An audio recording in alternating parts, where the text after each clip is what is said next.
Hello? Flor. Bakit? Hindi. Kasi andito ako ngayon sa palengke, Iha eh. Kasama mo ba si Emma? Hindi po. Pinuntahan yung abogado niya sa prosecutor's office. Hindi ko nasamahan kasi may meeting po ako eh. Anong balita doon sa abogado niya? Naku, Nay, medyo mahina daw yung kaso niya. Kasi namatay na yung Brian at wala nang magpapatunay.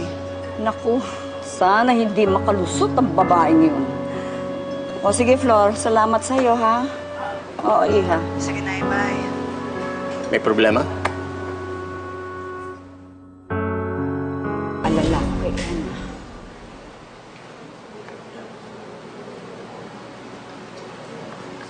Kailan mo babalak sabihin kay Emma na ayos na tayo?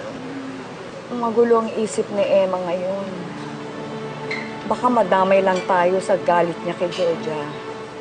Si Georgia naman ang pampagulo, hindi naman ako. Hayaan mo, pag magsasama-sama na tayo, babawi ako sa inyo ng gusto. Hindi ko na kayo pababayaan ni Emma. Sa mga nangyayari ngayon kay Emma, kailangan niya tayo. Sana hindi niya masamain ang pagkakasundo natin.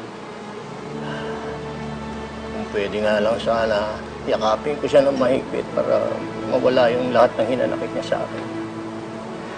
Kaya lang, alam naman natin hindi ganun kadali.